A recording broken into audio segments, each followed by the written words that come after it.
విధి నిర్వహణలో municipal commissioner VM Lakshmipathi Rao అందరి మన్ననలు పొందారని ఉన్నతాధికారులు పేర్కొన్నారు. కమిషనర్ లక్ష్మీపతిరావు ఉద్యోగ విరమణ సందర్భంగా రామకృష్ణ కవి కళాక్షేత్రంలో వీడ్కోలు సభను నిర్వహించారు. స్థానిక రామకృష్ణ కవి కళాక్షేత్రంలో Tenali municipal commissioner VM Lakshmipathirao వీడ్కోలు సభ జరిగింది. విధి నిర్వహణలో కమిషనర్గా తన బాధ్యతలు నిర్వహించి అందరి మన్ననలు పొందారని పలువురు అధికారులు పేర్కొన్నారు.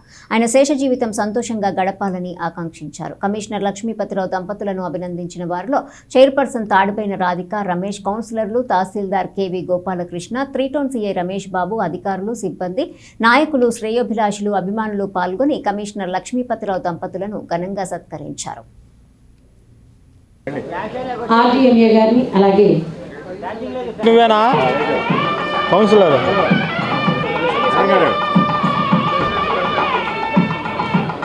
సిబ్బంది అలాగే తెనాలి మున్సిపల్ పురపాలక సెక్షన్ హెడ్స్ గజమాలతో సార్ సత్కరిస్తున్నారు. స్టిల్ సీమ్స్ టు బి యంగ్లా కనబడతాడు. Not only seems to be young, is really work వైజ్గా చూసుకున్నా, మెంటల్లీ చూసుకున్నా, ఫిజికల్గా చూసుకున్నా వెరీ యాక్టివ్. అలాంటి వ్యక్తి యొక్క సర్వీసెస్ ఈ సమాజం ఉపయోగించుకోవాలి. ఈరోజు ఇక్కడ పుట్టి ఇక్కడ పెరగటమే కాదు, ఎక్కడ పనిచేసినా కూడా అక్కడ మంచి మాటను పొందినటువంటి గౌరవనీయుడు లక్ష్మీపతి గారు. నీకు 2 విషయాలు నీకు తెలిసిన అంశాలు. ఒకటి, పుట్టుక అనేది నీకు తెలిసింది, ఎందుకంటే హౌ యూ బార్న్ అనేది, that is your identification. And second ఏంటంటే you have to identify yourself that I'm so and so అనేది ఐడెంటిఫై అవ్వటం అనేది టువర్డ్స్ ద సొసైటీ.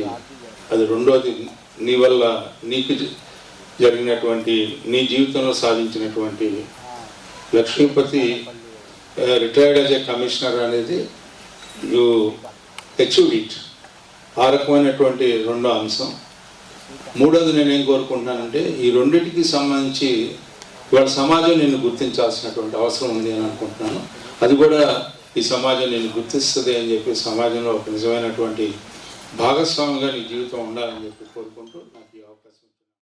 నిజానికి ఆయన అదృష్టం అనుకోవాలి. ఎలా అంటే ఈ రోజున పుట్టి పెరిగిన ప్రదేశంలోనే ఎక్కడైతే వర్క్ చేశాడో అక్కడే రిటైర్మెంట్ పొందుతున్నారు. నిజానికి చాలా అదృష్టవంతుడు ఆయన. అలానే ఈ రోజున ఆయన రిటైర్మెంట్ అంటేనే మాకే బాధగా ఉంది. ఎందుకంటే ఆయన అంత సేవ చేశారు. అసలు 5ంటికి బయటకు వచ్చేవాళ్ళు. ఎలా అంటే మాకు అది అలవాటు అయిపోయిందమ్మా, నేను 5ంటికే వస్తాను అన్నీ చూసుకుంటూ ఉండేవాళ్ళు. అలాంటిది ఆయన వెళ్తున్నారంటే మాకు చాలా బాధగానే ఉంది.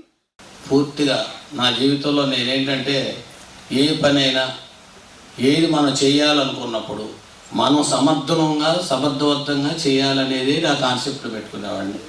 ఆ కార్యక్రమం చేయాలి, లక్ష్మీపతి పని చేయాలి మనం ఎలా అని కనుక నా అధికారి ఎవరైనా కమిషనర్ గారు అంటే, మీకెందుకు నేను చేయిస్తాను కదండి, మీరు ప్రశాంతంగా ఉండండి అని చెప్పని ఆ రోజుల్లో కార్యక్రమాలు, ఎన్నో కార్యక్రమాలు, బ్లడ్ డ్యూటీలు కానీ, మేము తుఫానుకి వెళ్ళేవాళ్ళం, అనేక రకాలుగా వెళ్ళేవాళ్ళం. అన్ని డ్యూటీలు ఎక్కడికి వెళ్ళినా కానీ నాకు లక్ష్మీపతి గారిని ఎమ్మటి ఉంటే చాలని నన్ను పిలుచుకెళ్ళేవాళ్ళు. అలాంటి కార్యక్రమాలు కూడా నేను చేశాను. కానీ దానికి కారణం, నా దగ్గర పనిచేస్తున్న ప్రతి ఒక్క వ్యక్తి, ప్రతి ఒక్క ఉద్యోగి, నా సహ ఉద్యోగులు, నా కింది స్థాయిలో ఉన్న ఉద్యోగులు, నా పై స్థాయిలో ఉన్న ఉద్యోగులు కూడా నాకు సహకరించేవాళ్ళు. దానికి కారణం వారి యొక్క సహకారమే. కానీ నా ఒక్క వ్యక్తిగతంగా నేనే పెద్ద గొప్పగా చేయించాలని నేను అనుకోవట్లేదు. సక్సెస్ఫుల్గా తెనాలి మున్సిపాలిటీలో మనం అందరూ చక్కగా చేస్తున్నాం.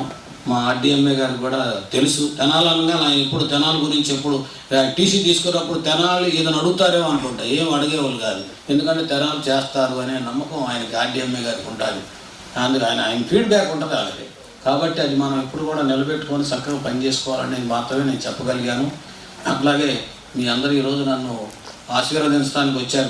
దాన్ని నేను పదవి విరమణ అయినా కానీ మీరు జాగ్రత్త బాగా ఉండమని ఆశీర్వదించడానికి వచ్చారు.